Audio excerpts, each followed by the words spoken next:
Okay. All right. Good evening, everybody, and happy holidays. Welcome to the Tuesday, December 16, 2025 regular city commission meeting for the city of Deerfield Beach. Madam Clerk, would you call the roll, please? Commissioner Hudak, Here. Commissioner Plout, Here. Commissioner Shinetsky, Here. Vice Mayor Preston, Here. Mayor Drosky. Here. If everyone would please stand for a moment of silence and the Pledge of Allegiance to be led by our city manager, Rodney Brimlow, this evening.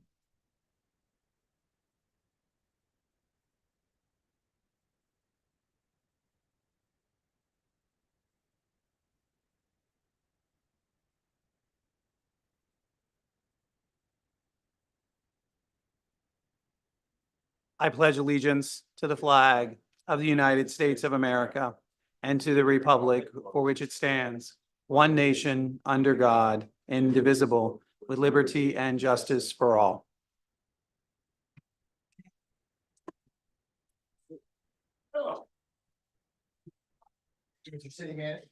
Excuse me. Thank you, Mr. City Manager. First, we have approval of our city commission meeting minutes from November 18, 2025. Motion to approve. Second. Motion approved by Commissioner Plout, seconded by Commissioner Hudak. All in favor signify by saying aye. Aye. Anyone opposed?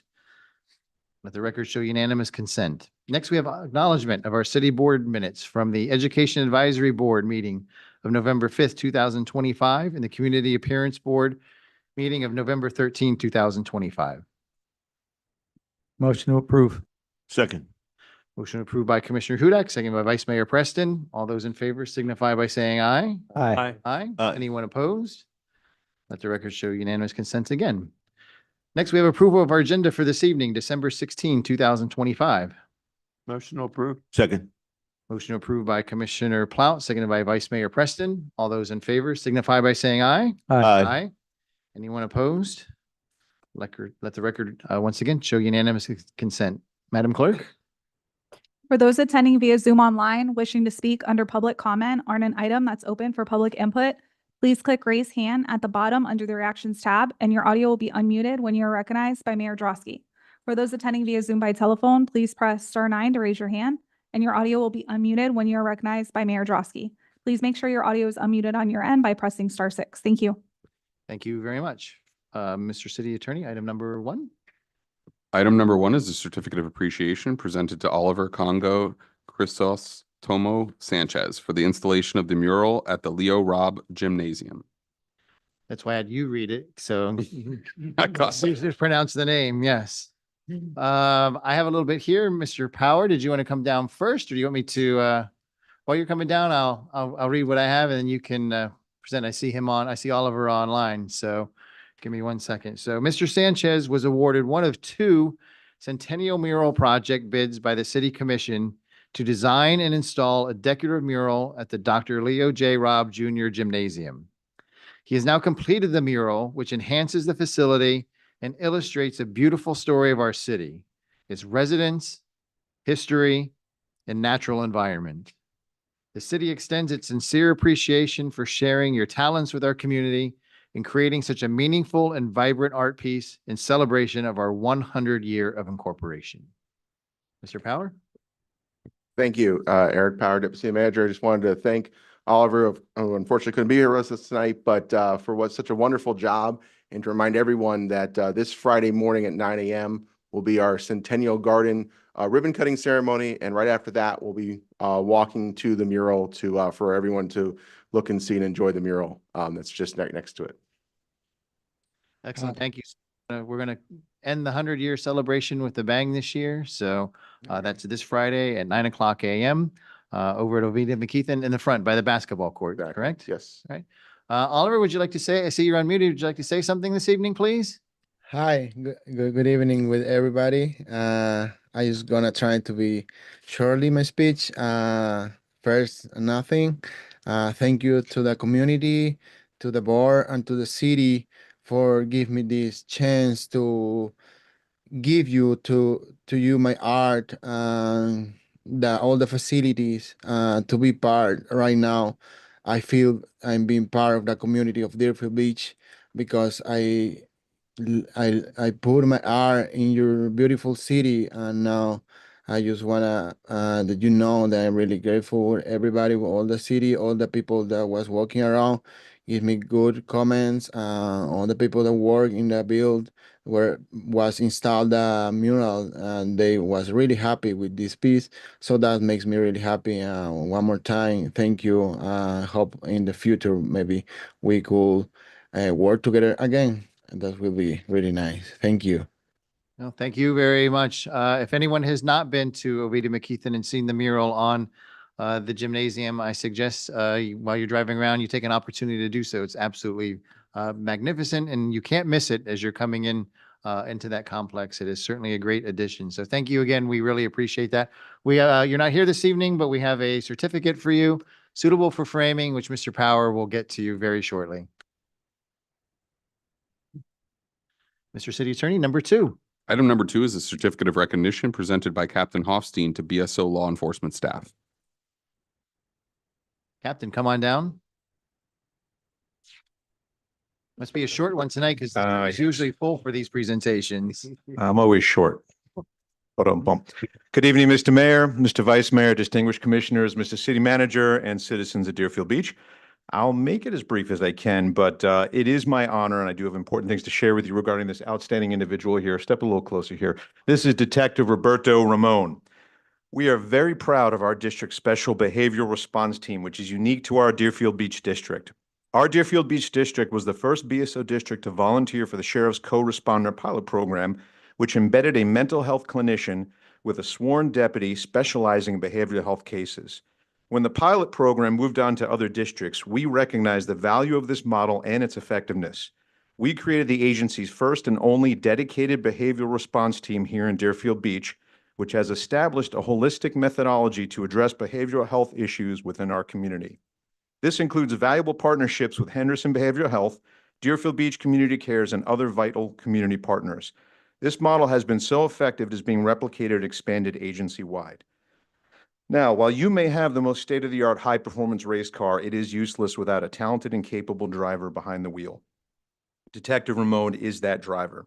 Since January 1st, 2025 alone, Roberto has handled over 350 behavioral response team cases involving mental health concerns and elevated behavioral risk factors. Roberto's primary mission involves post-incident follow-up, where he also identifies escalation indicators that may not have been evident during our initial patrol response. This approach replaces the Band-Aid methodology that is common, unfortunately, with repeated law enforcement responses to persons in crisis. Rather, our holistic approach ensures thorough follow-through from beginning to end, coordination of early intervention to prevent future harm, along with case monitoring and follow-up guidance for both the patient, the family, and mental health support teams. Roberto is a special kind of detective. Instead of investigating crimes and looking for a suspect, his investigations focus on both non-criminal and minor criminal cases where he identifies risks related to mental illness, substance abuse, domestic instability, or access to firearms. Through report-based outreach and coordination with clinicians, victim advocates, and community partners, Roberto works to reduce repeat police calls for service and mitigate threats before they escalate into violence. One example of these hundreds of cases involves a response to a domestic disturbance here within our city. And this is just one example. Upon review of the case, Detective Ramon identified multiple risk factors, which included escalating aggression, alcohol misuse, and unsafe firearm handling. The subject in question had lawful access to a firearm, but this was coupled with excessive alcohol consumption, creating a safety risk for his spouse and 2 young children in the home. Detective Ramon facilitated a co-responder referral, connected the spouse with advocacy and mental health resources, and completed a risk protection order that resulted in the removal of the firearms, thus greatly reducing the risk of serious harm. This is just one great example of the BRT model that peels back so many more layers and risk factors. I've also had the pleasure of receiving numerous commendations and letters of appreciation from the community regarding Detective Ramon's efforts. I'd like to read just one shining example to you. Quote, "I wanted to thank you for your prompt response by sending your deputies here. I especially want to let you know that Roberto Ramon, the behavioral or mental health officer for Deerfield, is amazing at his job. He helped me realize mental health is not just for crazy people." And I'm quoting this. This is what this person wrote to me. "I was scared and a little paranoid, wondering why I needed to get some type of mental evaluation. But his persistence and explanation of their services will only benefit my health. I had this resentment towards police because they've never helped me before. Because of Roberto, I'm starting to realize that you're here to help, not just give out tickets, arrests, and court dates. But we do those things too, Mr. Mayor, I promise." But this is an important recognition of really all the things that we do that folks often don't see behind the scenes. Detective Ramon's vital work reflects a preventative, risk-focused approach to public safety, emphasizing early identification, family safety, and long-term stabilization rather than just law enforcement alone. And we intend to continue supporting his mission, and its positive impact throughout our community. Finally, I'm honored to share one more amazing accomplishment. Detective Ramon was also recently awarded the 2025 First Responder Community Impact Award by FHE Health. This is a national award where the winner is selected through a combination of public voting and professional peer review. Among several other contenders throughout other states, Roberto was selected for this prestigious award that recognizes a public agency's measurable impact in mental health response. This includes effective crisis intervention, reduced repeat encounters, increased linkage to mental health services, and successful collaboration between law enforcement and clinicians. More than 30 agencies nationwide applied, and Detective Ramon and our BSO Deerfield Beach BRT were awarded this distinct honor for their demonstrated outcomes, innovation, and commitment to strengthening community mental health resources. In summation, I can attest that not only is Roberto an outstanding investigator and advocate, he is also an outstanding human being. For these reasons and so many more, we proudly award him this special recognition and Detective of the Month. Thank you, Roberto.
Almost lost it.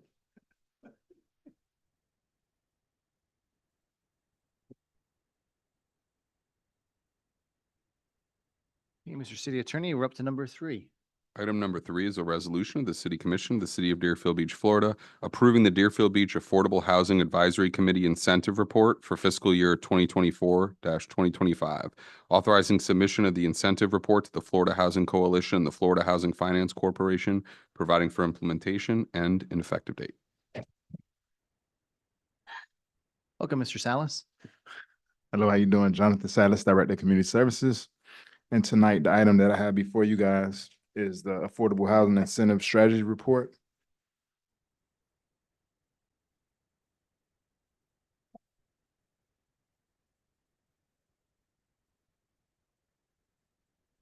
So a little background on this funding source. So these funds come from the Sadowski Affordable Housing Act, and it funnels into our SHIP program, the State Housing Initiative Partnership Program.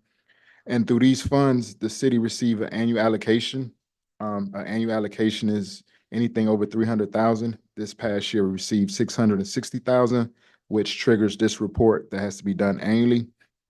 A part of this report, it is to assemble this report, we have a committee that's called our Affordable Housing Advisory Committee, which has 11 members. Currently, we have 8. And this is various different professionals who serve on this board. We have housing advocates for affordable housing, nonprofit, for-profit mortgages, banks. We have a culmination of different professionals who serve on this board. This board is responsible for reviewing incentives that the state provides us each year and making recommendations to the commission to adopt this report with these incentives. So throughout the year, the board met 4 times. You can see the dates here: February, May, August, November, and now tonight I have the recommendation that the board would like to make. So here we have some of the incentives. Expedited permitting. This is mandatory through state statute that the city must expedite any permit that is designed for affordable housing. So we have a process here in place where if we have any of our contractors who are building something that's related to affordable housing that come by the Community Services Department, and we provide them with the proper documentation to show our planning department so that their permits are expedited. And this, as I mentioned, this is a mandatory, so the board is making that recommendation to continue implementing this incentive. The next one we have is process of ongoing review.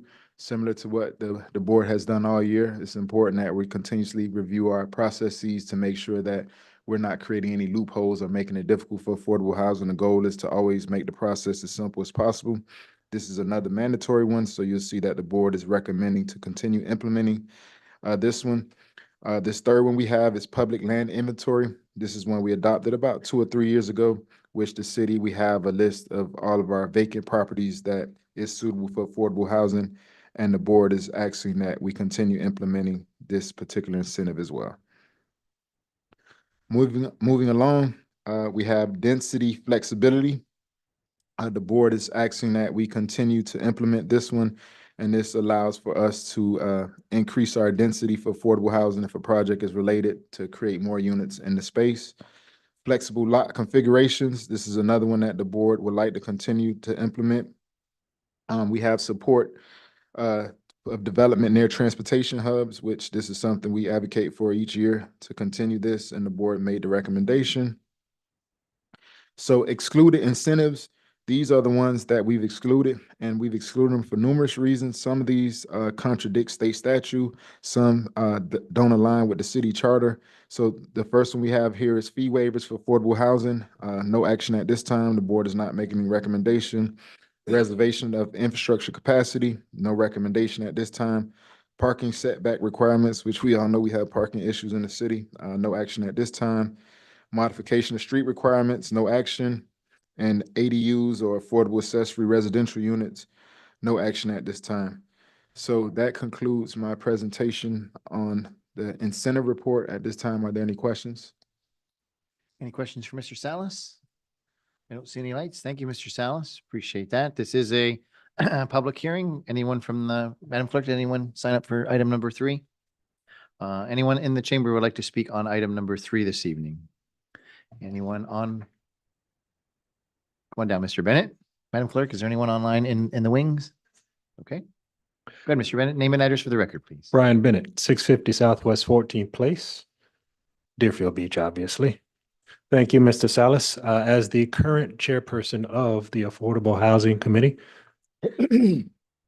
I'd just like to say that we met last month and had a pretty good discussion on all of the things that Mr. Salas just spoke to you about. We approved it, and we'd appreciate it if you do it too.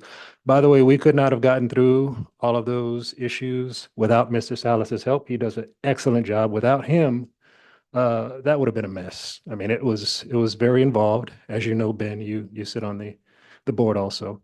But we discussed in detail, just to understand that we're like you. As a board, we sit there, we discuss in detail all of these issues, and we thought that this was the best thing for the city. And I'm just here to put an exclamation point on what Mr. Salas just told you. Thank you very much. Thank you. Excuse me. Thank you very much.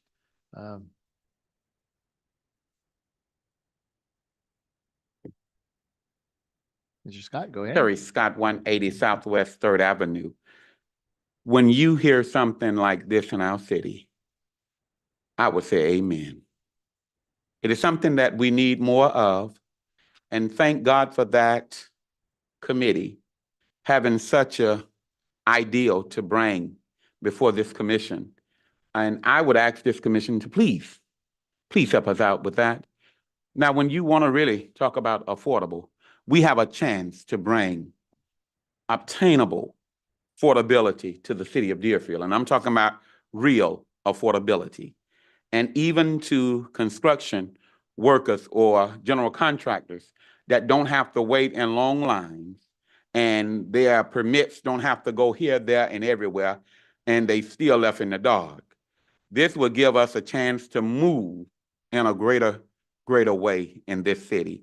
And I would ask you, with that extra explanation point, to please make sure that you approve this affordable housing in the city of Deerfield. Thanks. Thank you, Mr. Scott. Anyone else like to speak this evening? Madam Clerk, anyone online? Okay, we're going to close the public hearing on item number 3 this evening. No lights, so I think we should let Vice Mayor have the honors on this one. Motion to approve. Second. Motion to approve item number 3 by Vice Mayor Preston, seconded by Commissioner Hudak. Madam Clerk, would you call the roll, please? Commissioner Hudak? Yes. Commissioner Plaut? Yes. Commissioner Schnetsky? Yes. Vice Mayor Preston? Yes. Mayor Drosky? Yes. Item number 4, Mr. City Attorney. Item number 4 is a resolution of the City Commission of the City of Deerfield Beach, Florida, approving the 2024 through 2025 Consolidated Annual Performance and Evaluation Report, CAPER, for the United States Department of Housing and Urban Development Programs, authorizing submission of the CAPER to HUD, providing for implementation and an effective date. Welcome back, Mr. Salas. Long time no see. Jonathan Salas, Director of Community Services. So this item before you is the fiscal year 24-25 CAPER, or Consolidated Annual Performance Evaluation Report. So tonight, in about 200 slides, I'm going to talk about the purpose of the CAPER, the elements of the CAPER, the goals, outcome, resources and investments, and citizen participation, and tonight's submission of the plan. So the CAPER is a requirement of HUD since we're an entitlement city. And it's due 90 days after the program year, which that's due December 30th, 2025.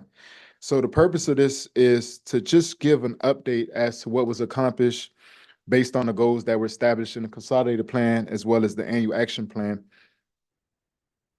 The CAPER elements require these 9 elements are part of the CAPER. So we'll look at the goals and outcomes tonight. We'll look at what's important to HUD is the racial and ethnic composition of who were provided services with these funds, the resources and investments that were utilized. We want to make sure we're maintaining affordable housing. The CAPER also looks at the homeless and special needs population and what diligence was done with that population.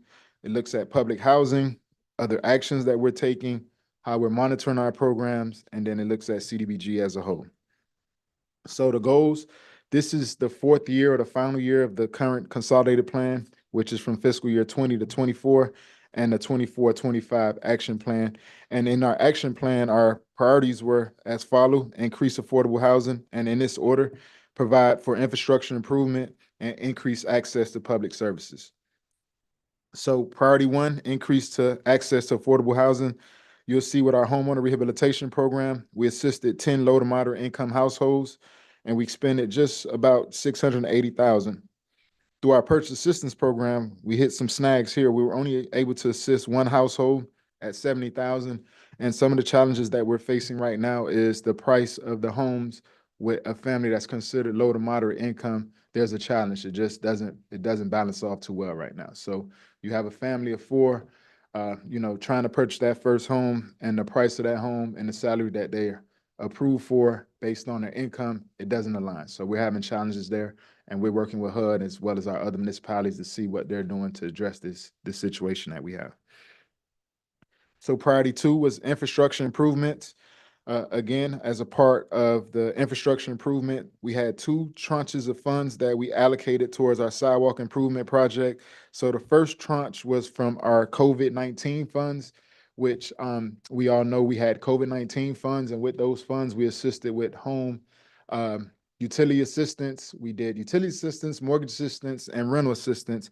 However, as the climate and things started to change, it was very difficult to assist residents with those programs because of the requirements of HUD. So we were able to reallocate these funds through a substantial amendment to our sidewalk project, which it was a little over 426,000 we had left, and we were able to complete some sidewalks in District 2 with that, as well as we allocated some additional funds because we realized the funds that we had allocated was not enough. So we added an additional 150,000 to continue with the sidewalk installation. And with the sidewalk project, this is for missing segments. It's not for repairs or replacement. It's for missing segments throughout the city. And we've identified all the missing segments throughout the city. Also, we have our asbestos pipe replacement project, which we phased this in two phases. The first phase was the design, and then the second phase is actual construction. So we kind of just broke ground with construction on that. So this is what we accomplished through our infrastructure projects. Public access to public service. So we have our senior transportation program, which our numbers were very low this year. We were able to assist 25 seniors. And when you see this number here, it was 25 seniors, but several rides. It wasn't just 25 seniors at one ride. However, we had some challenges with capacity this year, which was challenging with finding qualified bus drivers. So we've since corrected that, and we expect our numbers to increase drastically for this current year. Our senior health and wellness program, we did very well in this capacity. We assisted over 232 seniors through programming, and this ranged from Tai Chi to chair yoga, enhanced fitness, and several other classes that we offer. Our adult daycare, we were able to assist 35 clients and expended just over 17,000. So to kind of give you an idea of the investments that we had for this current year in CDBG funding, we had a $708,864 allocation. And prior year expended, this is not a typo, just one of those things that happened. The rollover was the exact amount of our allocation for the year. So that put us at 1.2 million in CDBG funds, as well as we had a very small allocation of home funds, which was 103,000. And then we had the 664,000 in SHIP funds. So we had just a little over 1.5 million in resources that we made available for our housing programs this year. So that concludes my presentation. Again, as I mentioned, this is a part of a HUD requirement that we submit this CAPER to HUD by December 30th of each year. So I ask that commission approve this plan so we can submit it by the required date. Any questions? Thank you again, Mr. Salas, for the presentation. I don't see any lights. Stay close just in case. Madam Clerk, did anyone sign up for item number 4 this evening? Okay, we're going to ask anyone in the commission chamber, would you like to speak on item number 4 this evening? Now would be that time.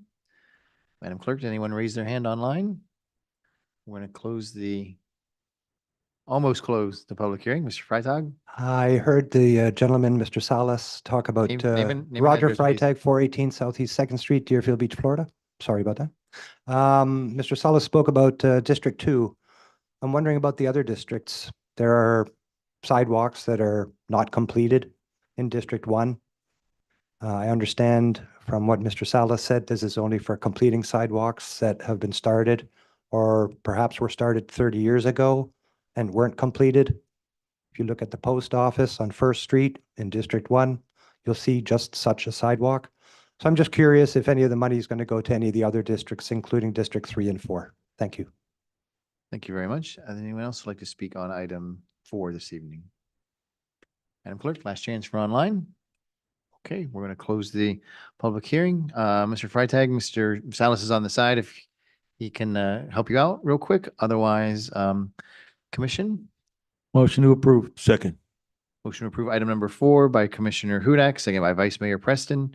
Madam Clerk, would you call the roll, please? Commissioner Hudak, Yes. Commissioner Plaut, Yes. Commissioner Shanetsky, Yes. Vice Mayor Preston, Yes. Mayor Drosky. Yes. Mr. City Attorney, public comment? We're now please? at the public comment portion of tonight's meeting. Persons addressing the commission shall state his or her name and address and may speak for 3 minutes. This is the time for public comment on items that are not on tonight's agenda. The time for public comment on an item that is on tonight's agenda is after I read the title into the record and the mayor opens the public comment for that particular item. No comment shall be made related to the personal life or personal qualities of any person, and no language which would offend persons of ordinary sensibilities shall be permitted. Thank you, Mr. City Attorney. Madam Clerk, I know a couple people signed up this evening, so who's first, who's on, and then who's on deck, and then we'll go to those in the chamber and then those online. Commissioner Bernie Parnes, and then on deck is Alex. Okay. Commissioner Parnas, you're up, and Mr. Hayden. will Bernie be next. Parnas, 3074 Harwood F, District 3, Deerfield Beach. In front of you is a paper that I wrote that I would never give in to extortion. We have a contract with the Sheriff's Department, and it upsets me that the commissioner at our last meeting seemed to feel the only people, if we went on our own, we could hire are people that the BSO rejected. That was, I'm quoting him now. 18 cities must all have inferior fire and police departments. Houses must be burning to the ground and nobody gets to the hospital. Of course, that's ridiculous. They've been functioning for years, and more have left the BSO. Why? Because they don't have control of their own destiny. They're at the mercy of somebody who says, if you don't give me what I want, I'm leaving. We have 2 years to either negotiate a better contract for me or I'm out of here. We don't have to put up with that. Why, I ask myself, have 18 cities doing their own thing? I've spoken to Coral Springs and Coconut Creek and a few other cities. They're very happy with their police departments. They're very happy with the response time of their fire department. Why should we be intimidated? And what would prevent the sheriff from doing the same thing next year or the year after? We're at his mercy. If there was money involved as with individuals, he could be arrested for extortion. Because he's saying, my way or the highway, we're pulling out. Well, I say, let him. I say, let us get our own destiny. And with a couple of real quick, simple things. What about their pension? Their pension's with the state, just like all of you. My pension check comes from the state every month. Same with the fire and the police. We would write the check instead of the BSO to the state pension fund. What about the equipment? We buy the equipment now. We buy the fire engines and the ambulances. We pay for the new police cars. What's the difference? Salary and medical benefits? Do we want our own destiny? Do we want to control what goes on in our city, or shall we stay at the mercy of somebody who just was turned down by the county? He asked them for $60 million and they said no. Parnas. Thank you. Thank you, former Please Commissioner. read what I gave you. Thank you, Commissioner. Alex Hayden, you're next. Madam Clerk, did anyone else, pardon me, sign up after that? Okay, Come on up, Alex. Thank you very much, Honorable Mayor, Vice Mayor, Honorable Commissioners, and the citizens of Deerfield Beach for giving me the opportunity to speak. My name is Alexander Hayden, 357 Northeast 47th Place, Deerfield Beach. The issue I have been having is the feral roosters, and it concerns me that they have been destroying my property in the neighborhood for the past 2 years. I did involve some private trappers, and I did try to develop some help from HOA, which was kind of useless, and I'm just asking you for help to assist me to get rid of those roosters, maybe make the HOA a little more productive. That's basically all I have, but at this point, the property value is going down, and I'm asking you to assist me with the further actions. I really thank you for your time. Thank you very much. Thank you, Mr. Hayden. If you turn around, the gentleman in the pink/salmon shirt, I know has been working on this, and maybe Mr. City Attorney, maybe during your comments later in the meeting, you can give us an update. I know you've been working on this particular issue. Okay, no one else has signed up. So anyone else in the commission chamber that would like to speak this evening? Mr. Freitag, you're up next. Roger Freitag, 418 Southeast 2nd Street, Deerfield Beach, Florida. Season's greetings, Frohe Weihnachten, Merry Christmas, Joyeux Noel, Buona Natale, Feliz Natal, Feliz Navidad, Happy Kwanzaa, Happy Hanukkah, Happy New Year, and I'm looking forward to an eventful 2026 in Deerfield Beach. That being said, I'm still struggling, even though I've asked our city, to get any information on how many boots are on the ground in Deerfield Beach with regards to police and fire. I have received an email from Mr. Davis that I can go onto a porthole and find a document that's probably 300-400 pages long, go through that document and figure it out on my own. I asked the city. Our clerk, Heather Montemayor, has been very, very helpful. Unfortunately, I guess she wasn't able to find it either. And so I was given Mr. Hofstein's email. So basically, you're putting the work on my shoulders to find out information that should be readily available within the city. I really don't understand why it has to be like this. So now I have to go to the BSO porthole, fill out my request, and then waste how many hours going through document after document, only to find out how many people we actually employ. I have to wonder about the transparency, not only on behalf of our city, but also of BSO. If I have to, I will do this, but then I'll probably ask for 20 minutes to speak when I come up here, because once I have my findings and I start speaking, I won't be able to stop, because there's probably going to be a lot of information there.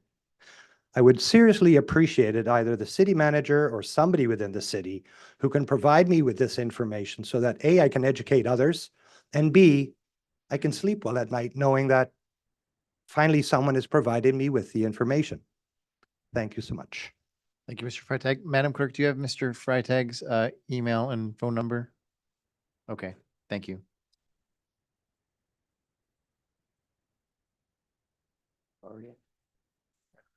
Former Commissioner Battle?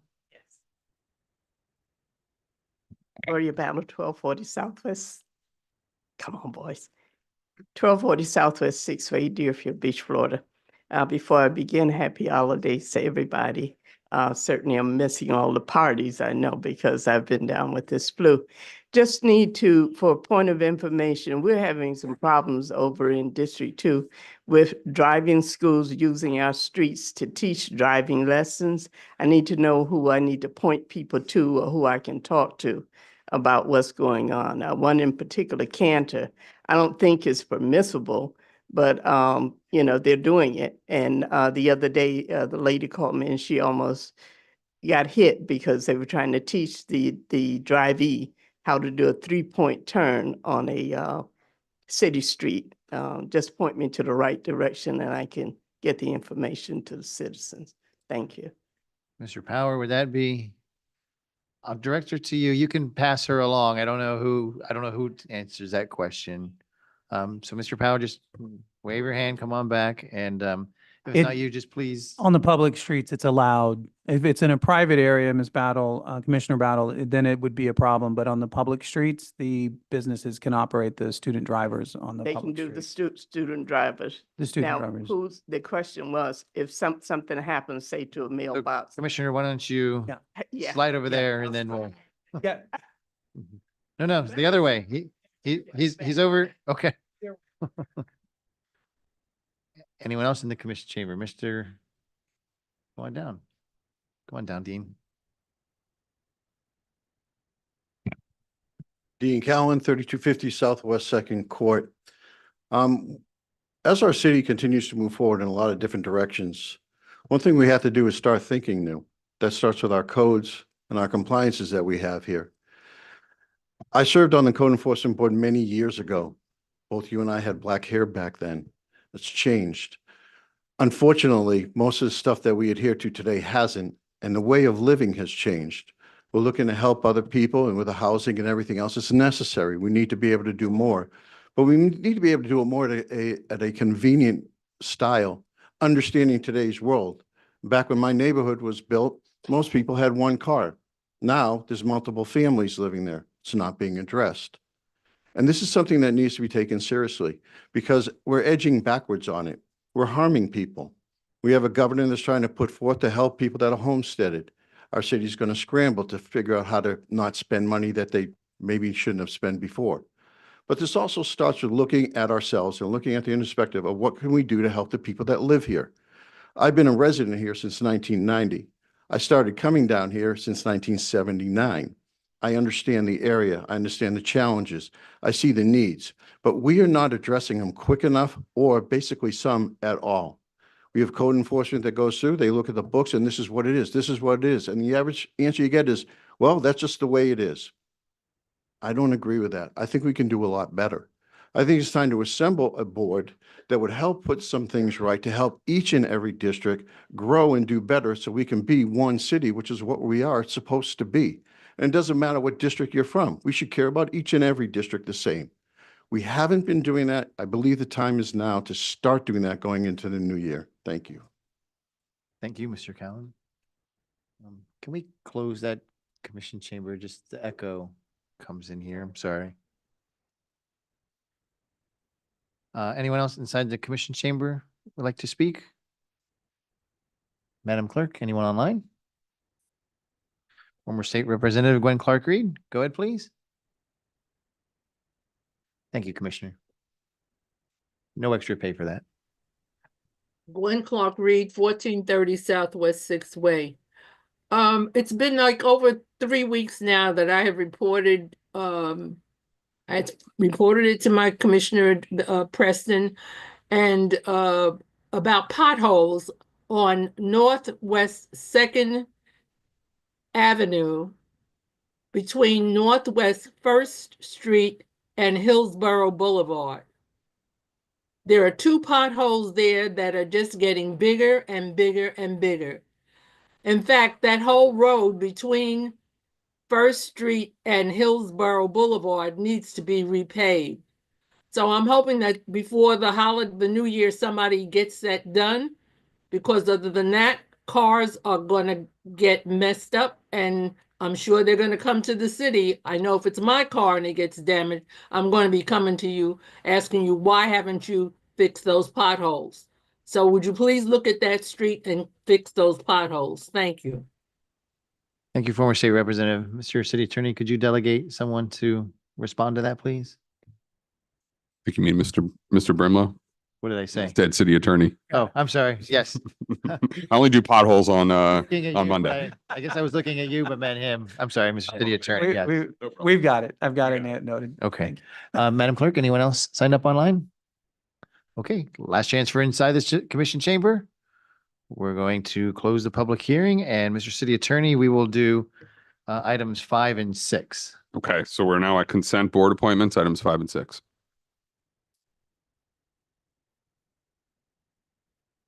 Do you need to read those or no? Well, it's consent, so you can consider them together, or I can read them individually. It's up to the commission. We should consider 5 and 6 together.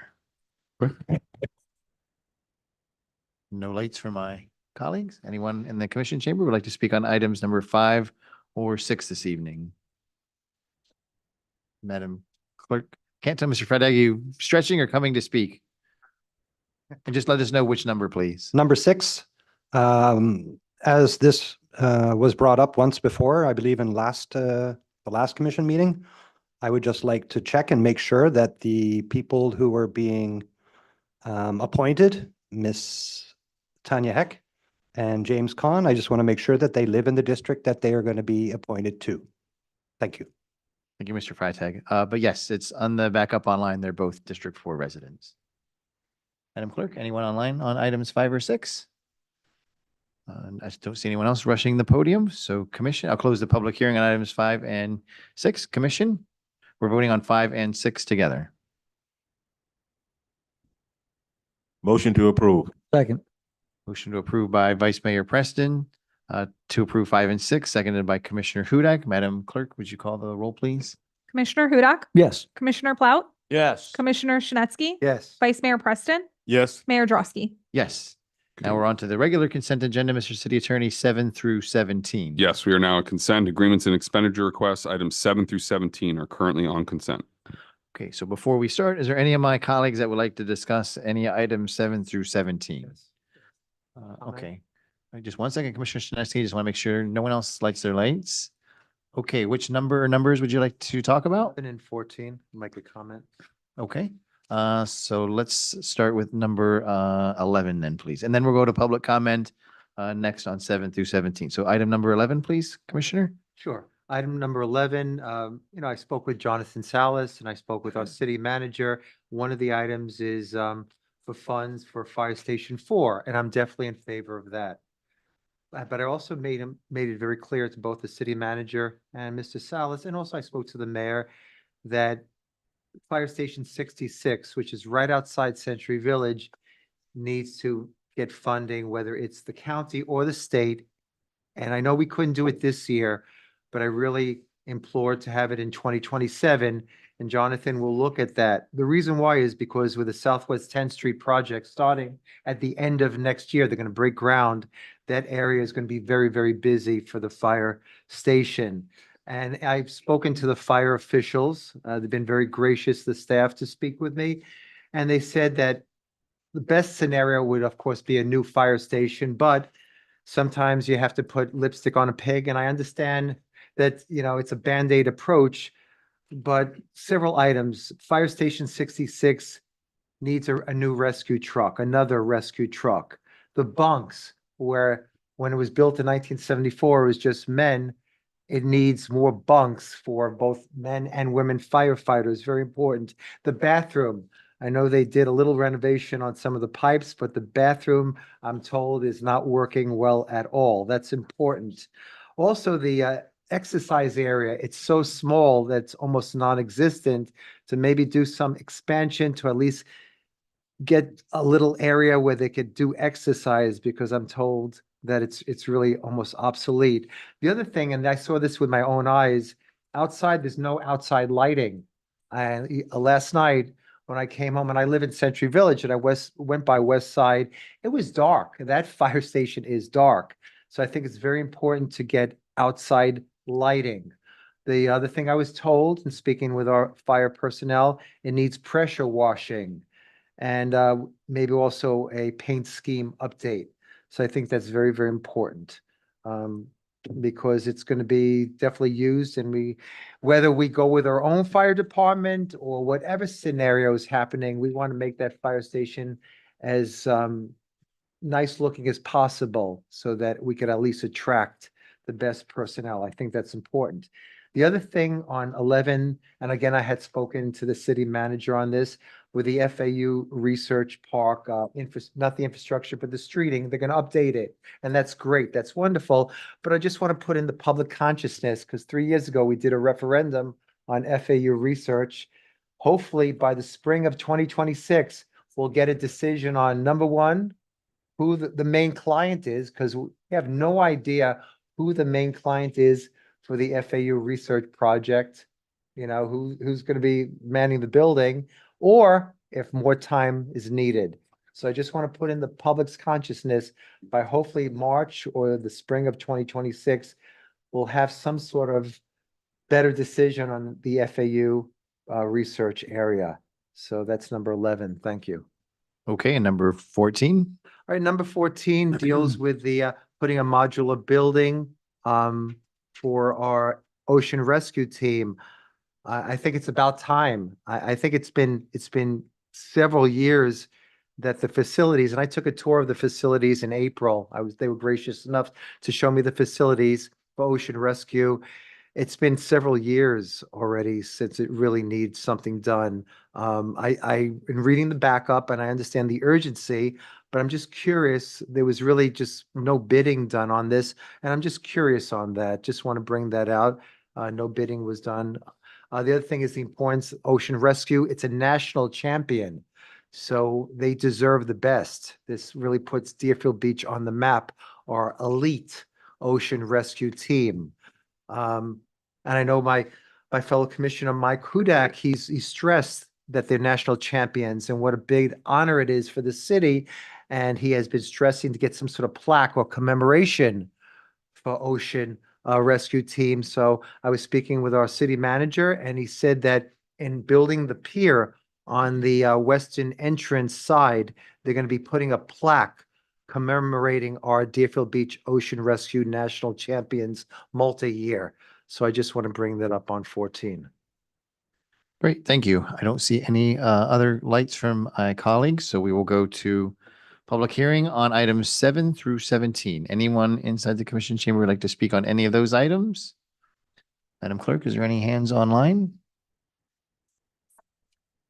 Phone number 137, just let us know which item or items you'd like to speak on, please. And name and address for the record. Sure. Dan Hers, 330 Southeast 19th Avenue. And I would like to speak on items. Well, let me ask you just real quickly, has the appointments to boards, has that time come and gone? It has, yes. Okay, then just number 14 regarding the modular units. So what I don't really understand is this so-called emergency has been going on for a very long time. And I don't know why in the backup it says all of a sudden that this is an emergency. And because it's an emergency, you can't go out and get competitive bids. Now, I totally understand that the procurement department is in disarray, as there's been probably, I lost count, 5 different managers in the last 18 months, but that still is no excuse for them going out and getting competitive bids on an item that costs $400,000. So I wish we could do a better job of trying to save the taxpayers some money with this false emergency that's been there for I don't know how many years now. Thank you. Thank you, Mr. Hers. Madam Clerk, is there anyone else online? Okay, last call for 7 through 17 in Commission Chamber. Seeing nobody, we're going to close the public hearing on items 7 through 17. Commission, we can vote on them as a block. Motion to approve items 7 through 17. Second. Motion to approve items 7 through 17 by Commissioner Hudak, seconded by Vice Mayor Preston. Madam Clerk, would you call the roll, please? Commissioner Hudak? Yes. Commissioner Plaut? Yes. Commissioner Shinutzky? Yes. Vice Mayor Preston? Yes. Mayor Drosky? Yes. Item number 18, Mr. City Attorney. Item number 18 is an update regarding public safety services. I'll give an update with respect to the BSO contract negotiations. We did have our negotiation meeting on November 19th with BSO command staff and key city staff. Following that meeting, I have been in multiple discussions and communications with BSO's legal counsel on working out the final proposed forms of both a police and fire contract for your consideration. We're down to probably less than a handful of provisions where we're just working out some of the language. And I anticipate within the next week, we'll have those proposed final form contracts for distribution for your consideration. And speaking with the manager, I believe it's our intent to post those on the city website as well, where all the other documentation is for VSO so that the public can see them. And I'll turn it over to the manager with respect to the study. With regard to the posting that the city manager indicated, if you go onto the website, even now, there is a BSO contract area that's on the main page, and you can go and you can see the historical documents related to the BSO contracts.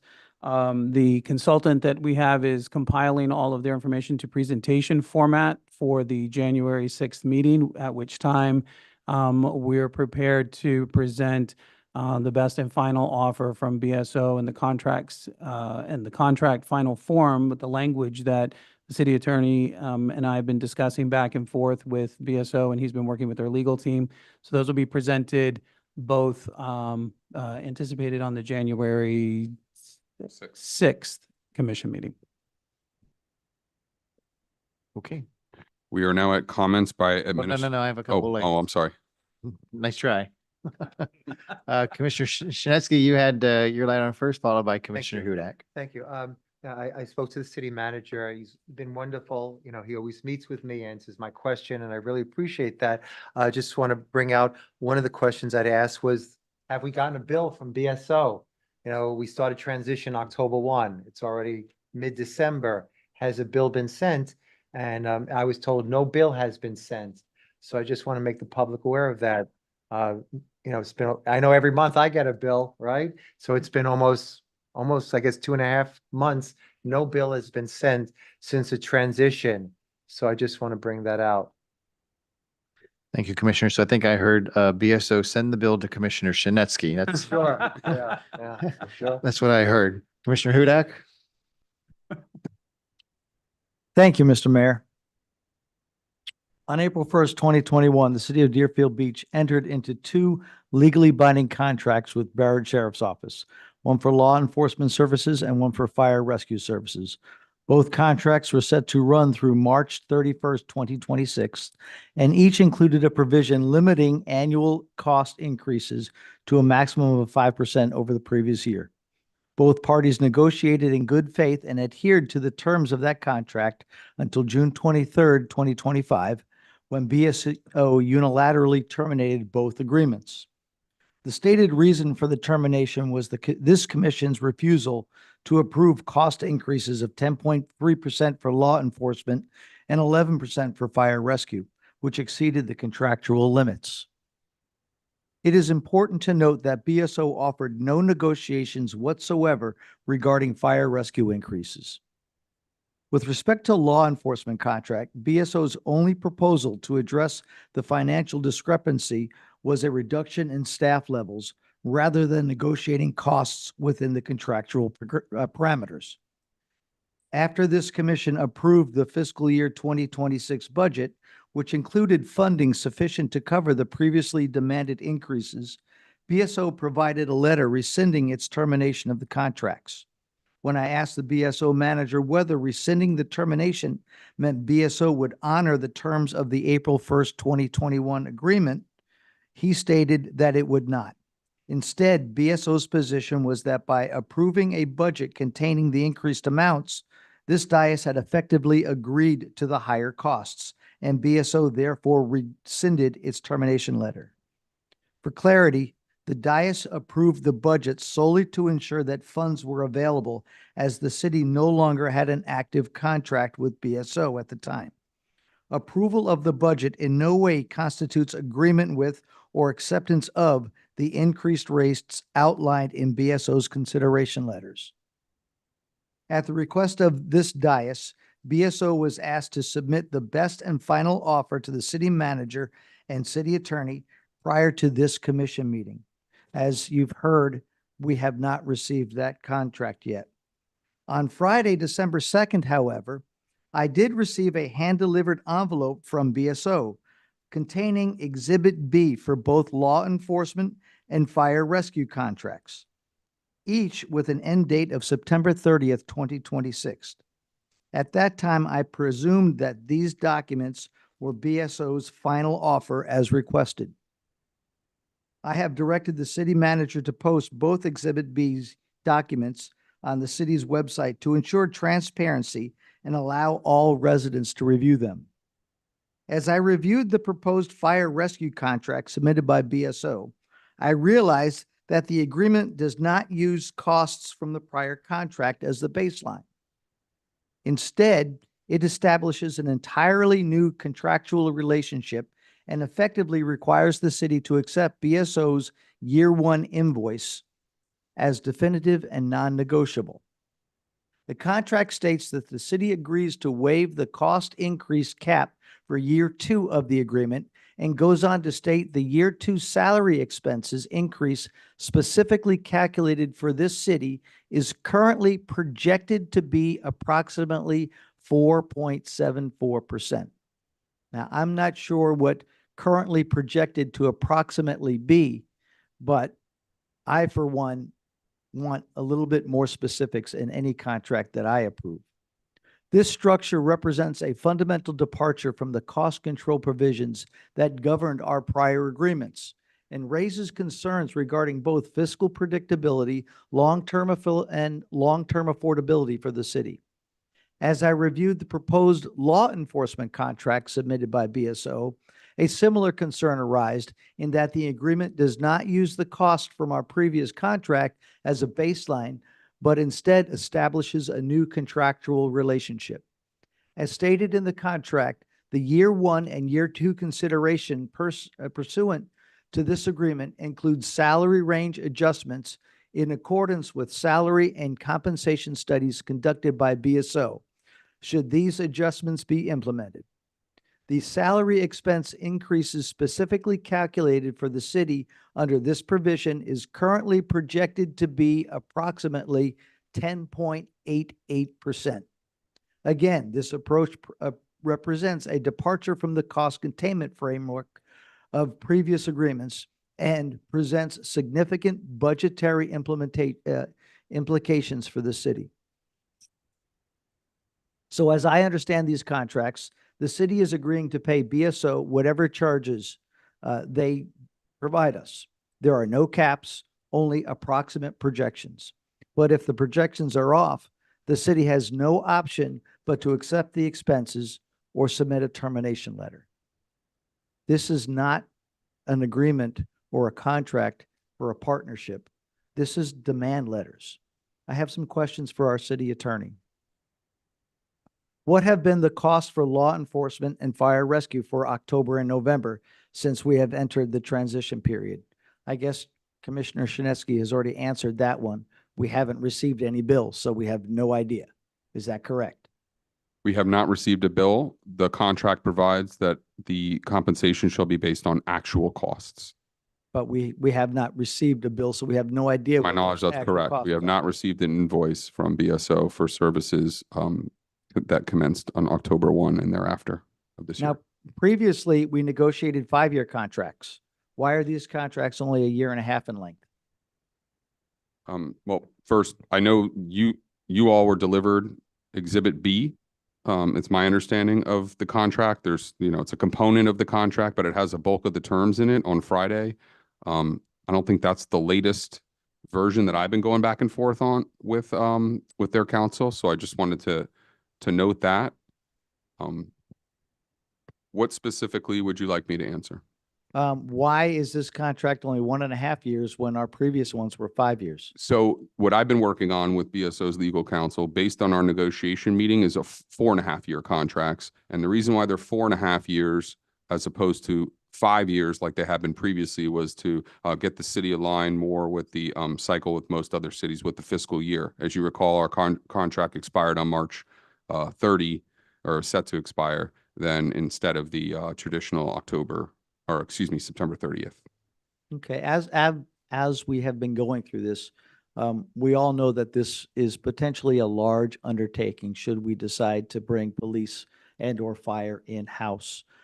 Do we have the ability to make a decision of just bringing one in-house? Say we start with police and we leave fire with BSO for a couple of years until we make sure that this experiment works? There are two parties to every contract. So we can request that, but it's my understanding, at least to this point, that BSO's position has been that they are not interested in providing one of those services to the city, if not both. So the position I got was we're interested in doing police and fire with the city and not interested in doing one.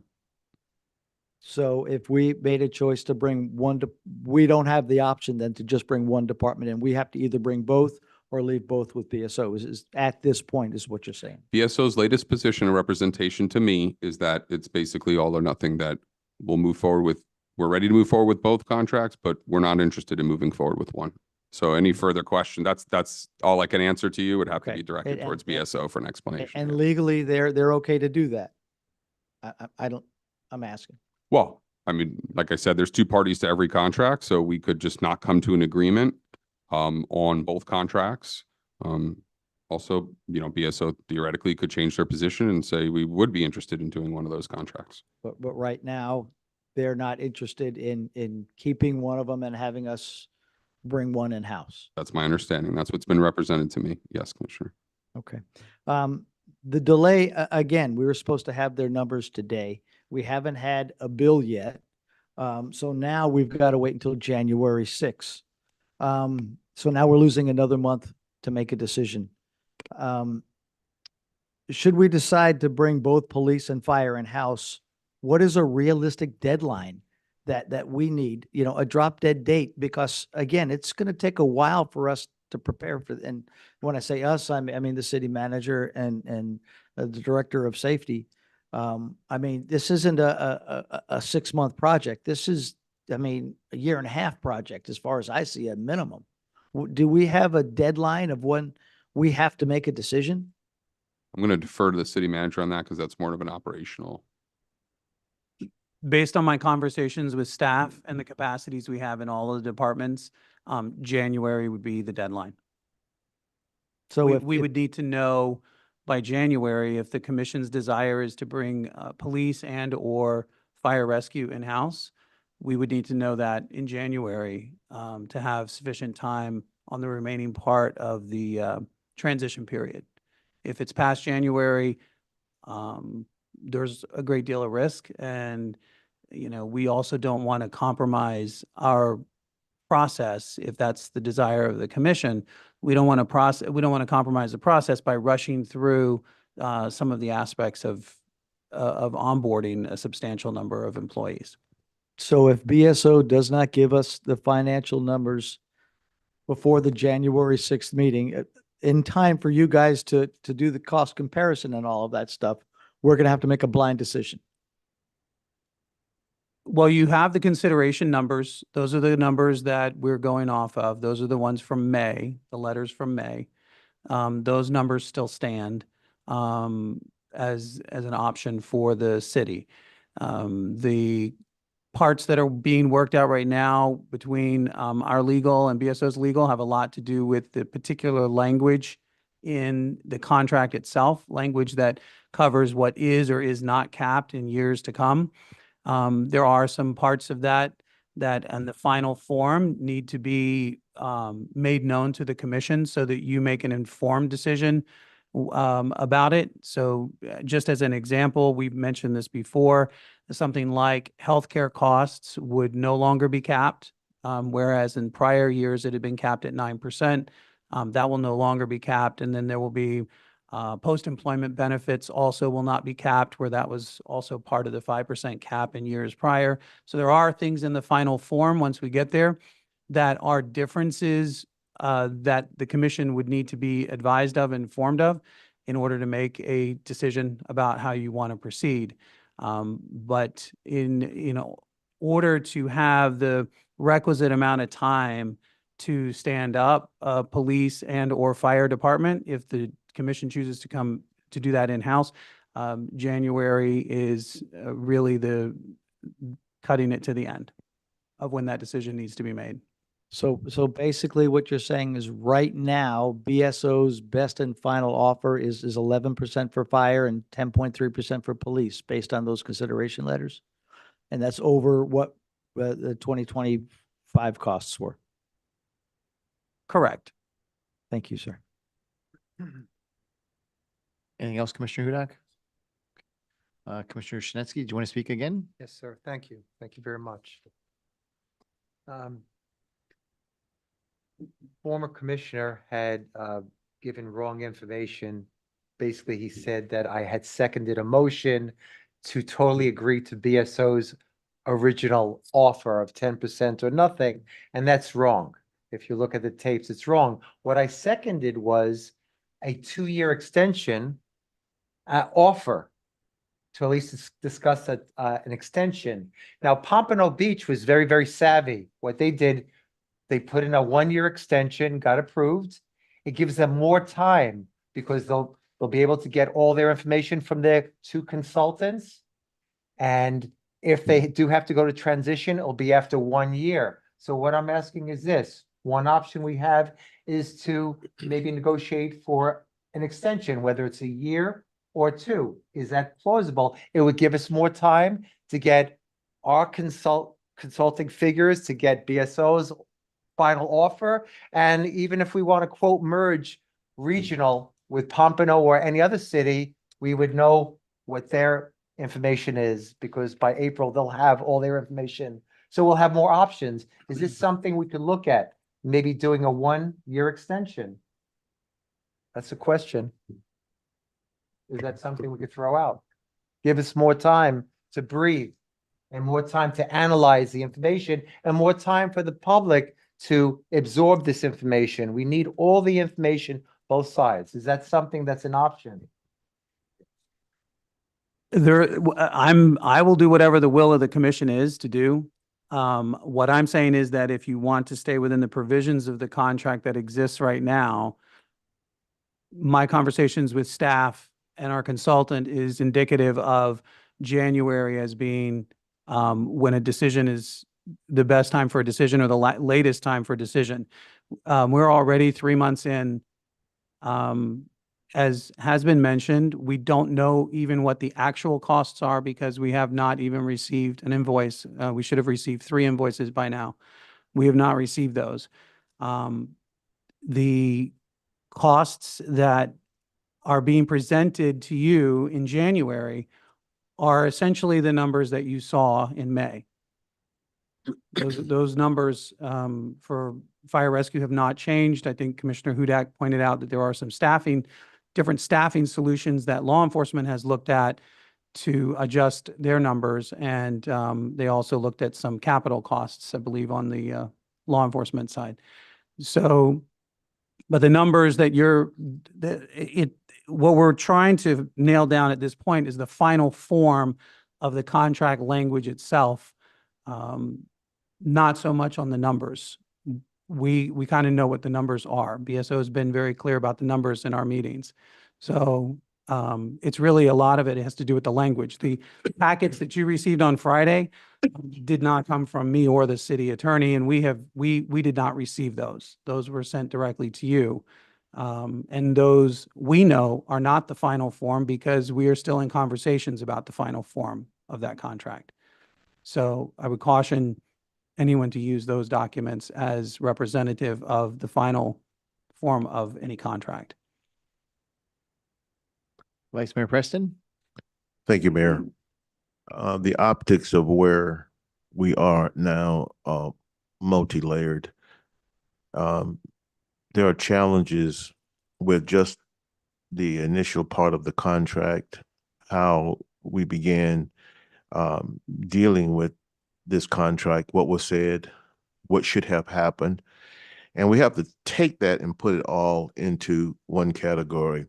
And though I may disagree with a lot of the things that the way it happened and agree with my colleagues that there were certain things they could have done better, we still will find ourselves in a situation at some point in the unenviable position of what is best for the residents of Deerfield Beach. What is the best thing? Because whatever we vote on, it will not be on the optics of how a contract was handled. Although we up here can agree that it was not outlined the way we would like it to be, but we still will have to deal with what is the best thing for our residents. And if we change the flow, what do we change to? How much is it going to cost? Those things are the unknown. My position hasn't changed. I am not saying that we shouldn't, in spite of certain commissioners saying that I am an advocate for certain things. It's not true. What I'm an advocate for is what is best for our citizens, what is the right thing to do. And having been in that situation, I believe that it would be less stressful on the residents of Deerfield Beach to be able to explore as much as they can signing a contract with BSO. Why is that? It's that way because it will be less stressful in a short period of time. We do not have the administrative infrastructure, the physical infrastructure to put something in place and say that we are going to deliver what BSO has given us now. Everybody on this dais have basically complimented, the BSO side, the police side, and especially the fire side of A+ service delivered. How do we know that we can, duplicate that? We don't know. But here's what we do know. I'm not saying that we shouldn't have this conversation in the future. Maybe this is a conversation that needs to be had. And it's a conversation that the public should not be excluded from. They should be incorporated into the process. What is the best thing to do now? Maybe in 2 years, 3 years, 4 years, 5 years, whatever it is, we can really begin to look at, putting our own services in place. But the question is it the best thing right now? Is it the best thing? Can we actually switch over and not lose a beat? That's just not going to happen. As I said, you don't have the administrative infrastructure, which is multi-layered. You don't have the physical infrastructure, which is multi-layered as well. And what do we get? It's an unknown. It's an unknown. And so I just think that the best thing for us to do, in spite of, like I said, taking the contract language, taking how we got to here, putting that in one category, and just keeping ourselves focused on what is the best, what would be the less stressful financially for our resident. And I think the best thing that we can do is look at how we can sign a contract with BSO, because I'm going to tell you, like I said, we complement what they do. How do you know you can actually be able to put that in place if you decide to go the other way? We don't know. We don't know. But we do know this now, is that the citizens of Deerfield Beach, if they get a police call, they're going to get top-notch service. We know that. We know that because we see it. We see the compliments of people doing the job that they're doing. We just saw a police officer that was recognized for an extraordinary job. And I'm going to tell you, if you ever watch fire rescue work a call of serious nature where they're giving medication and doing what they are doing, that is A+ work. That's A+. We don't have to question that. So until we get this thing straightened out, we know that we're getting A+ service, a top-notch customer service, services delivered. I think we have to keep certain things in a category because, like I said, just on the optics, I would agree with my colleagues that it's just some things weren't handled right. But what we have to do is make sure we handle ourselves right when it comes to our residents. And the best thing that I think that we can do is look at the numbers and see if for a period of time we can get a contract with BSO that will allow us to think it out from that point and make some decisions down the road. Thank you, Mayor. Thank you, Vice Mayor. Commissioner Plow. Thank you, Mayor. A few days ago, looking in my mailbox, I saw that Exhibit B, and I instantly thought it was part of our background package for number 18, but and that the agenda to the public would be revised. But as I went online, I saw the same agenda there. I was wondering what that was. And apparently it was delivered to us by mistake or for some reason from BSO. So what I'm really dismayed about is the fact that we got no bill for our services. So that cripples our decision that we have to make. It's like a mathematical equation and there's a variable missing, so you can't find out what's on the other side of the equal sign. You can guess, but it's not an exact answer. It's not enough for us. Also, for them to actually say that you can't change out both police and fire. I mean, you have to change out police and fire. You can't just change out one. Why do they have the decision on that? Makes absolutely no sense to me. Now, public safety is not a game. This kind of stalling that I'm seeing from the sheriff is not a negotiation. It's a crippling of our ability to make the right decision here. And I see it as a threat. I see it as a continuation of bad faith negotiation and a breaking of the initial breaking of the contract. It's hard to have a partner with trust. But the biggest problem in here is the fact that public safety and life and property is the number one thing that matters in people's lives in a city. It's the number one job of an elected official to make sure that life and property, emergency services, protection is number one. And these are tactics that are stalling us so that we run out of time. That's so obvious, and that's how I see it. Thank you, Mayor. Thank you, Commissioner. I'm going to jump in here now. I kind of agree with that as well. So the way that I see it is I hope my colleagues have a restful holiday season because we're going to have an extremely busy January. Because the way I see it, January 6th is the presentations for both the city and BSO. That should have been tonight, but we didn't get those numbers from one side tonight. So now we have no choice but to wait to January 6th. But we're not waiting past January 6th. If one party is not ready on January 6th, and as far as I'm concerned, that party is not interested in our services anymore and will not be considered going forward. So those numbers on both sides need to be released in advance of the January 6th meeting. So not only the commissioners, but the public has an opportunity to review and digest them when coming into the meeting. And then we're going to have 2 weeks on January 20th to vote on which way we want to go. So we're going to have a busy January. So everybody rest up because we're going to have a very busy month ahead of us. There's no more stalling, no more hiding the ball on this. This is something that the public has demanded from us for weeks, if not months. It's time to show up and give them that information and time for this commission to make a decision. And that's coming up very shortly.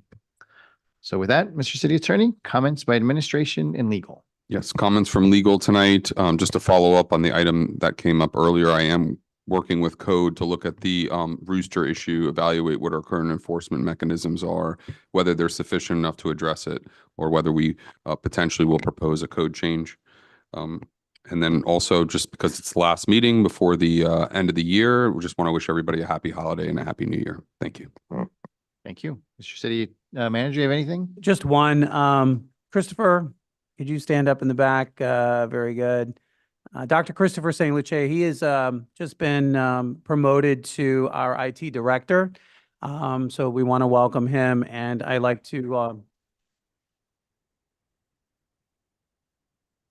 he has decades of experience in IT at several different cities, and we're very fortunate to have him on board. Could you assist me, Doctor, to how to turn on my phone? He doesn't do iPhones. Next, Mr. City. You're now at comments by mayor and city commissioner. Okay, per tradition, District 1, Commissioner Hudak. Excellent. I'm going to do something different with my comments today.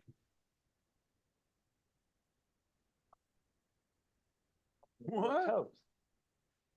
If you can get it We've open. got Martinelli's. So it's non-alcoholic, just in case there's Mhm. residents that are gonna complain. But I figured, you know what? It's the end of the year. It's been a great year. And I think we should host a great year, and I think it's time to start a new tradition. So I'll see if I can get this open for us. I was told it was twist style, but as a precaution, I did bring. Yeah. Mm. Here you go. There's one for everybody. Can we start a line? You can start a line, so pass it on down for me. All the way down to our city attorney. Oh, wow. Thank you. Yeah, I got everybody on the dais. All the way down to the city attorney. Yeah, yeah, exactly, just so he can make sure that there's no alcohol. So I'd like to begin this toast again by raising our glasses as soon as I just gave mine away. everybody gets It, one. it does say cider on the bottle. I can see it. I saw a sample like this in the hospital. Non-alcoholic as well. That's true. Depends. All right, just enough for everybody, so everybody can see. Martinique's. I'd like to begin this toast by raising our glass to a tremendous 100-year celebration, which will culminate with the grand opening of our International Fishing Pier this Friday, December 19th. And I hope all residents will join us. Congratulations to our new mayor, District 3 and District 4 commissioners. You have done a fine job in your newly elected positions in representing our city and your respective districts. 2025 was very, very successful year for Deerfield Beach. Congratulations to Eric Power on his new assistant manager position, and welcome to Sean Gladio, Michelle Caba, Yaro Concepcion, Michael Chen, and also our new IT director, which I didn't get his name, but I do apologize. I wish you all the very best and great success in your new positions. We said farewell to Chris Morey and Rebecca Medina, and I wish them great success in their new endeavors. Happy holidays to all residents. May you have a safe rest of 2025. My condolences to all of those who lost ones in 2025, and a special rest in peace to my beautiful mother and mother-in-law. You are both already being missed. 2026 will be a pivotal year in our city's history, and I ask for wisdom to all members of this dais, as we will be asked to vote on some very important items that will chart the next 100 years to our city. And with that, I say prost.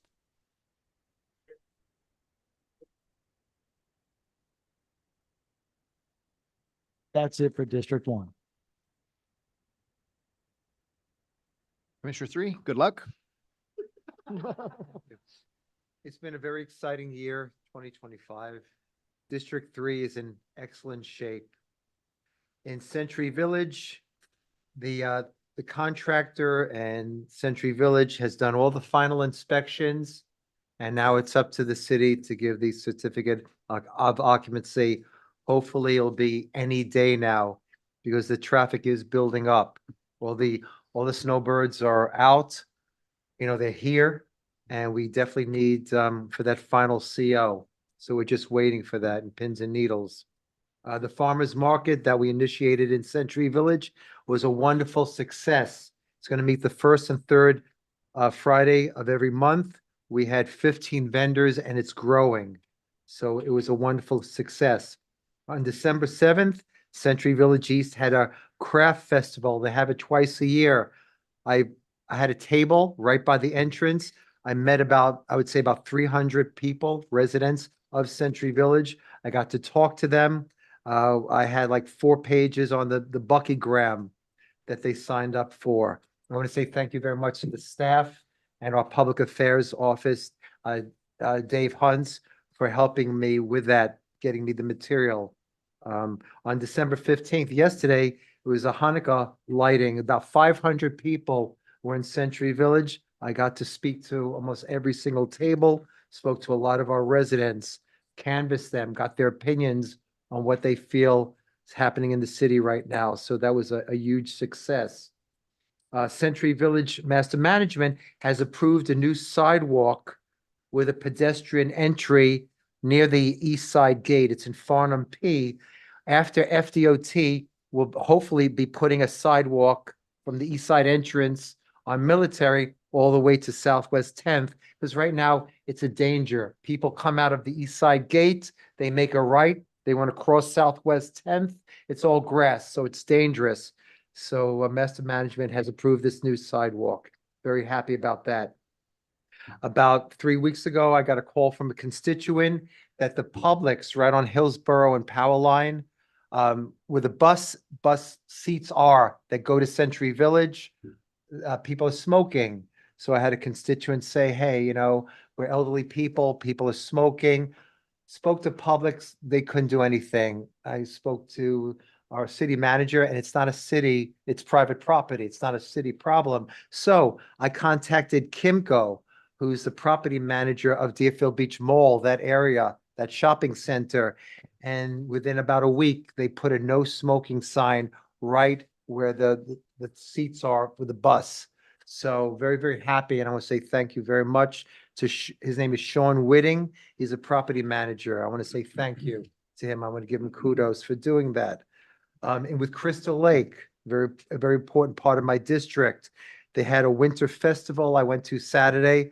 I was there, I had a table. I was there for like 5 hours, spoke to a lot of constituents, canvassed them, got their feelings on what's happening in their city, signed them up for Bucky Graham, gave out a lot of city information. And again, thank you to our staff for providing that.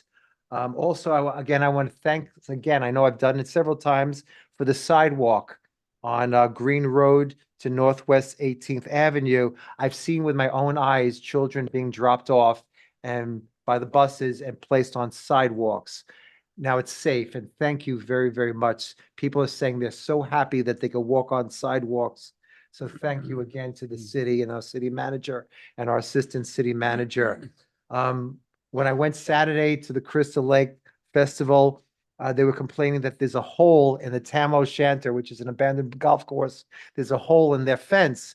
Coyotes have been coming through. They make a lot of noise, disturbing the residents. I immediately contacted the city manager, the assistant city manager, and our director of parks, and they had somebody come out. It'll be repaired by tomorrow. So again, great job to our city staff, and thank you from residents of Crystal Lake. Another component of my district is the Meadows at Crystal Lake. They had their end of year HOA, meeting, and it was a big success. We had our new Broward County Mayor, Mark Bogan, speak. We were honored. Todd Drosky, our mayor, came to Meadows at Crystal Lake and he spoke. And we also had Broward Health. They gave like a meet and greet. So it was, I want to thank them. And also the American Legion. I had invited American Legion 162. They're giving out teddy bears to veterans as a commemoration for the 250th anniversary of the United States. So, it was a wonderful event. And I had a meeting with Sandpoint Piper. I'm sorry. I always get it mixed up. This is the first time. There were 201 townhouses in Sandpiper Point. First time that the city has ever outreached out to them. I went to their HOA. I filled them in on the situation with BSO. I filled them in on what's happening with Southwest 10th Street project because that directly affects them. I answered their questions.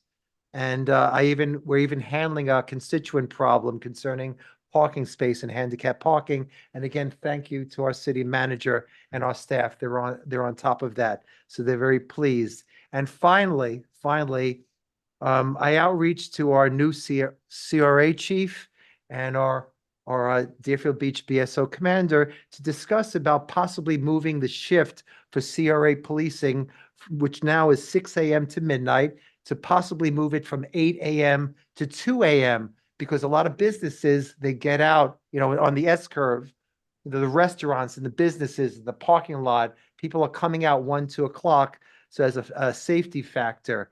So they're looking at the schedule for that. So I want to say thank you to Adam Hofstein. And that's what I have for District 3.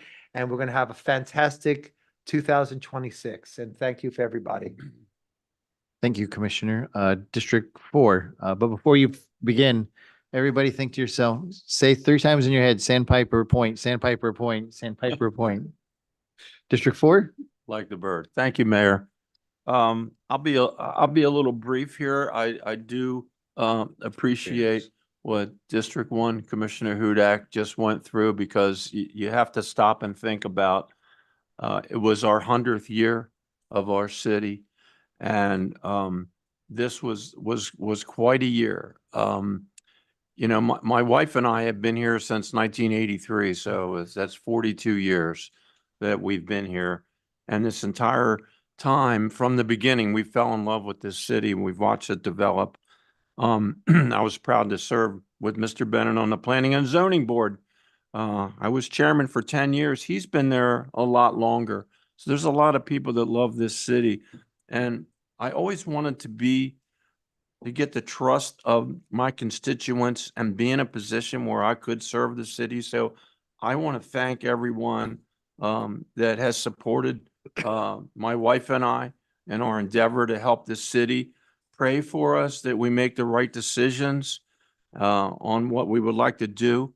I'm also thankful that I work very hard to be a full-time commissioner, and I go to almost everything that I can. I go to a lot of daytime activities because I don't have to report to that job. And I'm glad that I'm able to do that. I enjoyed my time with the Florida League of Cities. When we went to Orlando, I got to spend time with Commissioner Hudak and our mayor and our city manager. It's just wonderful to learn these things that are going on, the Tax and Finance Committee and all the different work that Florida League of Cities does. It really is a lobbyist in our best interest. So I just want to conclude by saying that this has been a very, very special year. I pray to God that I'll always have the support of my people. I'll do everything that I can to do a good job, and I'll be on it every day. I'm 100% in, and I pray that I'll be able to make the right decisions on anything we do in the new year. And I want to wish everybody a Merry Christmas and a Happy Hanukkah. And let's all thank God that this city is here and that this leadership is in place. Thank you, Mayor. Thank you, Commissioner Plout. Vice Mayor Preston, District 2. Thank you, Mayor. I'd like to first say happy holidays to everyone. Merry Christmas, Happy Hanukkah. There's a lot more you can be said in that area. But then as we are talking about celebrating all of these wonderful holidays, I want to bring your attention to that there's a lot of people that won't be celebrating the holidays with any degree of inspiration or enthusiasm because they lost someone. Gun violence is real. 2 kids going to college, shot dead. What kind of Christmas are they going to have? Anti-Semitism is real. Don't think that it's not. What do we do when we hear these tragic events? People out celebrating Hanukkah shot as though their lives meant nothing. And you know what we do tragically? Well, it wasn't one of mine. I'm glad that my loved one wasn't there. That excuse is going to run out. Because I was thinking the other day, how do we stop this? The only way that it can be stopped is when all of us demand that it be stopped.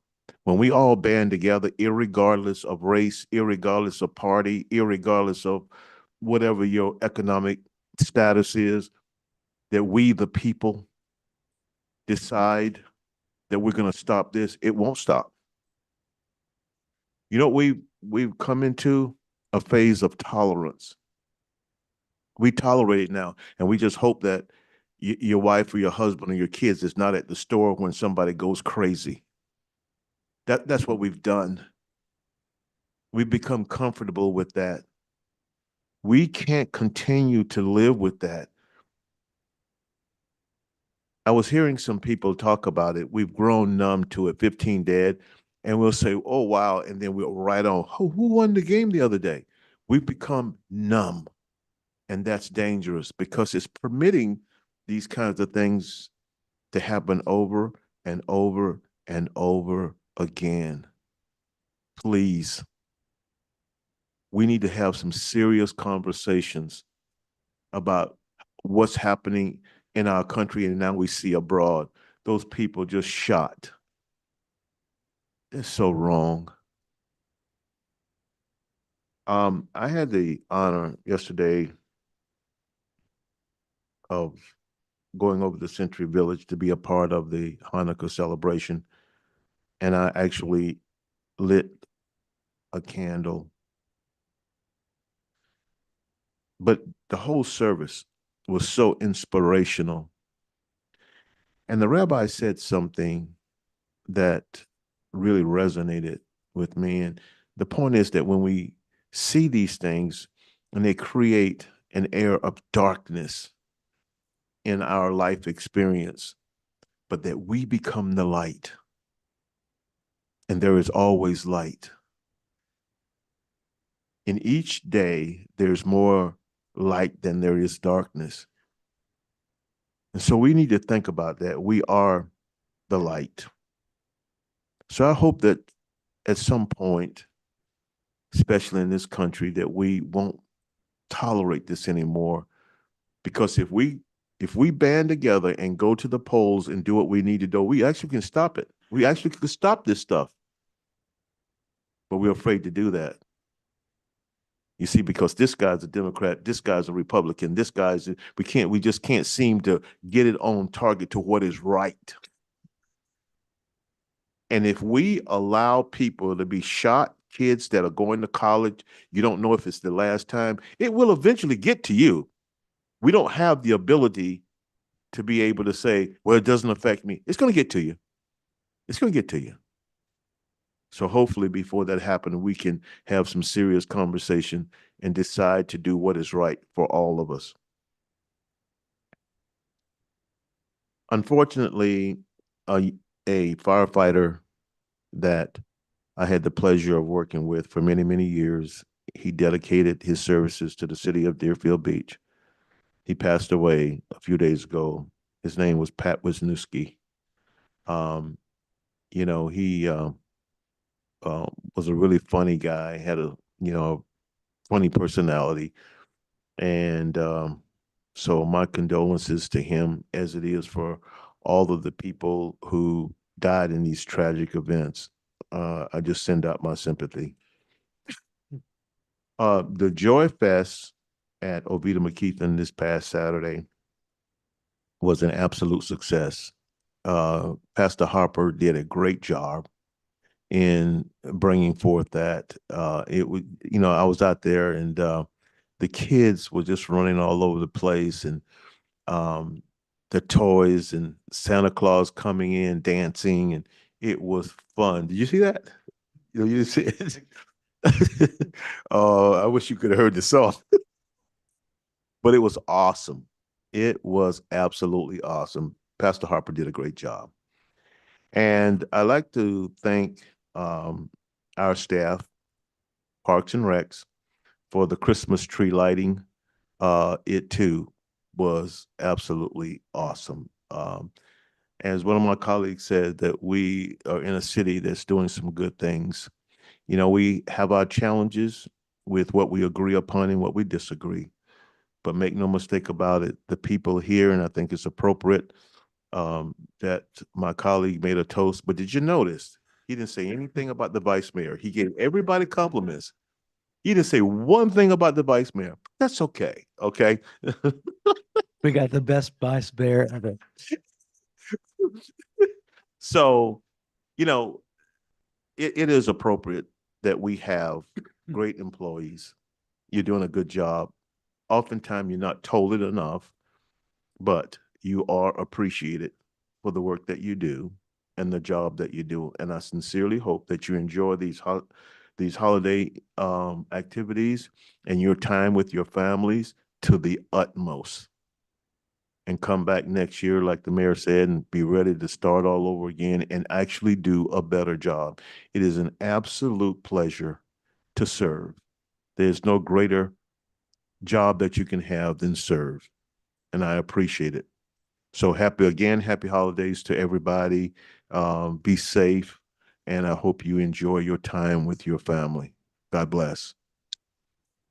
Thank you, Vice Mayor. Everyone was on their A game with their comments tonight, so it's going to be hard for me to follow that up. But I as well want to wish everyone a Merry Christmas and Happy Hanukkah. I think the more time you spend in the interfaith community, you realize that we're all way more similar than we are different. I too heard Rabbi Edelman, though it was last night, not during the day, talk about the light and the dark, and those are concepts that are govern all of our faiths, whether you're Christian or Jewish or Muslim. There's a lot of similarities between all that, and we tend to highlight the very few differences that we have, but we have much more similarities. In fact, I had a Muslim imam tell me that Jesus is mentioned more in their faith than it is in the Christian Bible. And I Googled it, and he was right. That is true. So it is very interesting to note that these similarities that we have. And these holidays have very high meanings and they have very deep meanings as well. So I hope that each of you, no matter what faith you follow, that you take a look at the deep meanings and you know and look inward and look at your fellow man as we celebrate these holidays as we go forward. That there is an absolute reason for the season, as they say, which applies to all the faiths. Examine those internally, and let's all try and do better as we go forward. Speaking of going forward, this Friday is going to be our last two celebrations for our centennial year here in the city of Deerfield Beach. On Friday, we have our Centennial Garden opening at 9 a.m. That'll be over at Oviedo McKeithen Park. And then in the evening at 6 o'clock, we have our Pier Under the Stars, which is the informal reopening of our long-awaited pier as well. So those will be the two final events in our 100-year celebration this Friday, December 19, followed by Saturday. There's last opportunities to get two opportunities at the Constitution Park at 10 a.m. and 6 p.m. They'll be having pictures with Santa, so not too late to bring your kids to that event. And then also Saturday is Operation Santa, where Santa drives around to our various parks in the city and visits with the children. And can I say who Santa might be? He might be sitting to my right up here on the dais. He plays Santa every year, but don't tell your kids that. And he's been volunteering that every year for as long as I can remember. So thank you, Commissioner, for participating and giving joy to the children as we have here. So let's look back on 2025 real quick. We've had an amazing year here in the city of Deerfield Beach. Go back to March when we had our elections here. I am very honored to be elected the new mayor here in the city of Deerfield Beach, along with Commissioner Plout in District 4 and Commissioner Shinetsky in District 3. So you have 3/5 of your commission is new, although I just changed seats up here. And the two gentlemen to my left have grown into their role, and even though they're on the learning curve, I think they've done an excellent job of shortening that learning curve and engaging themselves in their various communities and volunteering for various boards outside of the city and educating themselves. So they have come a long way in their service to our particular city. We have a new full-time CRA director, Mr. Chen, who's on board, who has some great ideas for the CRA as we go forward. We have a new full-time economic development director, Michelle Kaba, who has hit the ground running as well, is out there in the community, meeting with our businesses and residents, getting their opinions, and is going to make that which you have demanded. You said during the campaign that you wanted the economic development director to be a full-time role, to be able to have more time to reach out to our businesses. You asked, and this commission delivered. You asked for a better CRA. You asked, and we delivered. You asked for a lot of events in this year to celebrate the 100-year anniversary. We didn't just have one event. We had many events throughout the entire year with 2 to comes. You asked, and this commission delivered. You asked for a building department that was more effectual, was more customer service and slower turnaround times. That is being effectuated as we speak. You asked, this commission delivered. You asked that the pier also be renovated and done so not just quickly, but efficiently, and also in a manner that would make Deerfield Beach and its residents and its thousands of visitors that we get every year proud. You asked, and we delivered. This commission delivered. You asked also for new businesses in our city as well, that the S-curve was starting to be dilapidated, Hillsborough Boulevard, Federal Highway. I'm not going to name any one business by name because for fear of missing somebody, but you know who the new businesses are out there. You know who the old businesses are that are thriving in our city as well. You asked, this commission delivered for you. That's just a brief history of where we were in 2025, but I'm extremely excited for 2026 as well, because we're going to hit the ground running and not lose any momentum that we have. For good or for bad, we're going to make a final decision in January on the BSO conflict. We also have new developments that are potentially coming into Deerfield Beach and redevelopment. Those projects will be coming before the city commission. We'll also have to decide whether we want a chamber of commerce of our own here in the city of Deerfield Beach, or if we want to continue to piggyback onto somebody else. You also are going to have new projects that we've talked about before. They're going to have momentum behind them. Pioneer Grove, the 1045 project at I-95 and Southwest 10th Street, the Dixie Highway Corridor, the commuter rail station. These are all projects still in the works. They haven't gone away. And those are going to continue to have momentum with them as we head into 2026. You should also pay attention very closely to the upcoming legislative session up in Tallahassee, beginning in January this year through March. The legislature will meet, and one of their high priorities for better or for worse is property taxes.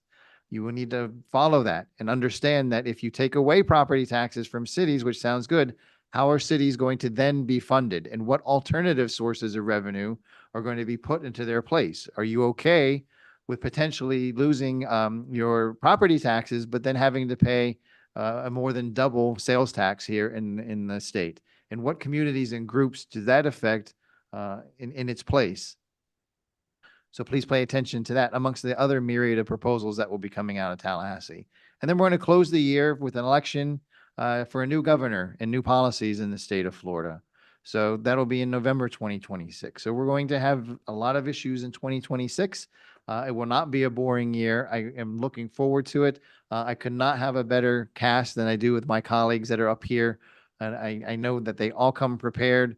We have a great debate on the issues. We don't always agree, but that is great. That is what this country is all about. It's not agreeing.